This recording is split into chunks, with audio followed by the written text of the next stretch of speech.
Hello friends, welcome to lunch services. This is Ram Soni. इस वक्त की बहुत बड़ी न्यूज़ है कि अमेरिका के वर्तमान राष्ट्रपति हैं जो बाइडेन।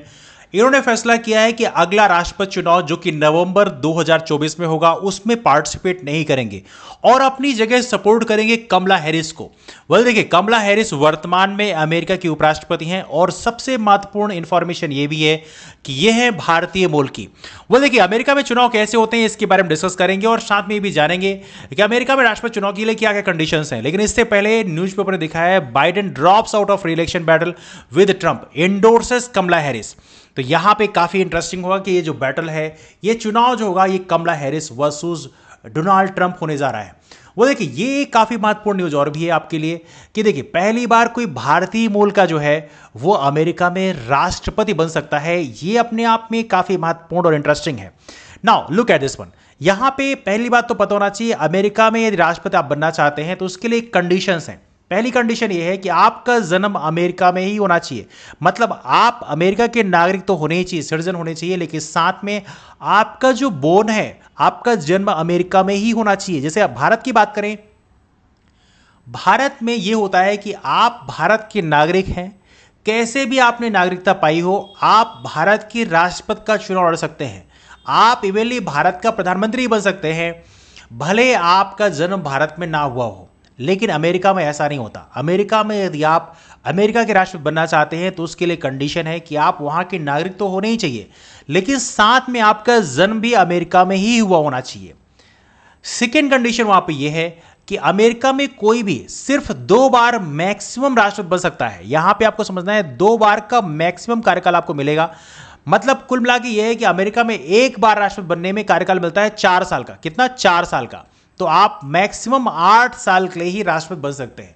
यदि आप 8 साल राष्ट्रपति बन चुके हैं तो उस कंडीशन में आप दोबारा राष्ट्रपति का चुनाव, दोबारा नहीं बल्कि तिबारा आप राष्ट्रपति का चुनाव नहीं लड़ सकते। ऐसे यदि बात करें बैराक ओबामा की, बात करें, बैराक ओबामा ऑलरेडी 2 बार राष्ट्रपति बन चुके थे और उन्होंने 8 साल का कार्यकाल पूरा कर लिया था। अब वो चाहे कि राष्ट्रपति चुनाव लड़ेंगे तो वो ऐसा नहीं कर सकते। लेकिन बाइडेन की बात करें, बाइडेन सिर्फ एक ही बार चुनाव जीत पाए हैं, तो बेसिकली वो दोबारा चुनाव लड़ सकते हैं। और ट्रंप की बात करें, ट्रंप चूंकि पिछला चुनाव हार गए थे, उसके पहले राष्ट्रपति थे, तो उन्होंने भी अभी तक एक ही बार कार्यकाल पूरा किया है, तो बेसिकली वो भी चुनाव लड़ सकते हैं। तो यहां पर चुनाव लड़ने की कंडीशन है। नाउ दूसरी यहां पे एक महत्वपूर्ण लोगों के पास मिस इन्फॉर्मेशन ये होती है कि लोग सोचते हैं कि अमेरिका में राष्ट्रपति का चुनाव डायरेक्ट होता है, मतलब जो नागरिक होते हैं वो सीधे के सीधे राष्ट्रपति के कैंडिडेट को वोट करते हैं। ऐसा नहीं है। वहां पर भी सिस्टम लगभग ऐसा ही होता है कि देखिए, मैं आपको यहां पे क्रोनोलॉजी समझाता हूं। लुक एट दिस वन कि होता है पहले नागरिक, सिटीजन, वो किसको वोट करता है? वो वोट करता है इलेक्टर्स के लिए। फिर वो इलेक्टर्स जो हैं वो वोट करते हैं राष्ट्रपति के लिए। तो ये क्रोनोलॉजी होती है। मतलब सीधा सीधा आप प्रेसिडेंट कैंडिडेट को वोट नहीं करते। अब देखो, यहां पर यदि आप स्टेप देखो तो पहले होता है प्राइमरीज। प्राइमरीज में क्या होता है? स्टेट लेवल पे, समझो स्टेट लेवल पे जो होते हैं इलेक्टोर्स चुनने की ये वोटिंग होती है।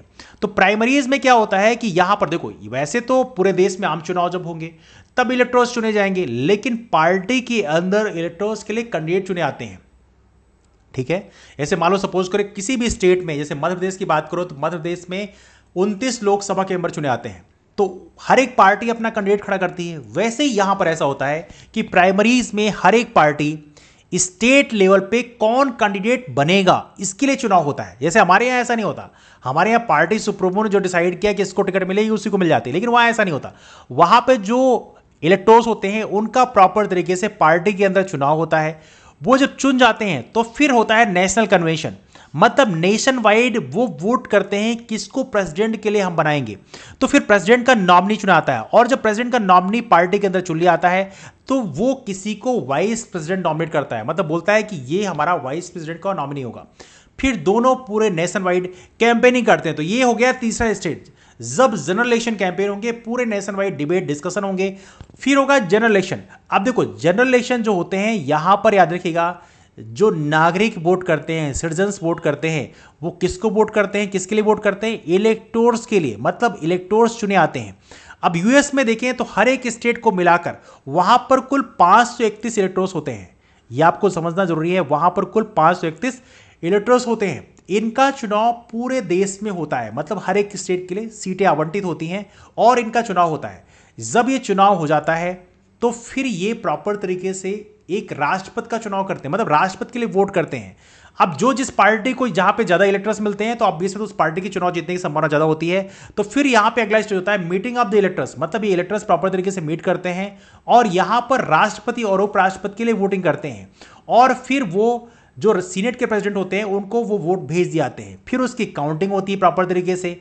अब काउंटिंग होने के बाद में सीनेट जो है, सीनेट के जो प्रेसिडेंट हैं वो रिजल्ट अनाउंस करते हैं और इस तरह से जो मेजॉरिटी जिनको मिलती है वो बन जाते हैं राष्ट्रपति।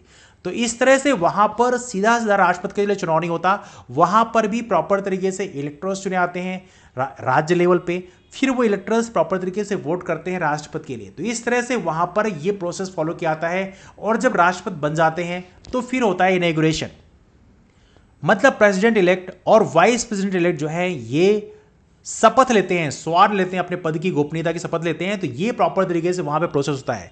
तो बेसिकली अमेरिका में भी राष्ट्रपति का चुनाव काफी जटिल होता है और इसलिए वो काफी लंबा टाइम उसमें लगता है। लेकिन एनीवे, राष्ट्रपति के चुनाव में यदि कमला हैरिस राष्ट्रपति बनती है अमेरिका की, तो ये अपने आप में काफी बड़ी बात होगी कि कोई भारतीय मूल का अमेरिका में राष्ट्रपति पहली बार बन पाया है। This is gonna be very historic. आपकी राय क्या है आप नीचे कमेंट करके जरूर बताएं। मुलाकात करते हैं फिर, तब तक के लिए bye bye and take care.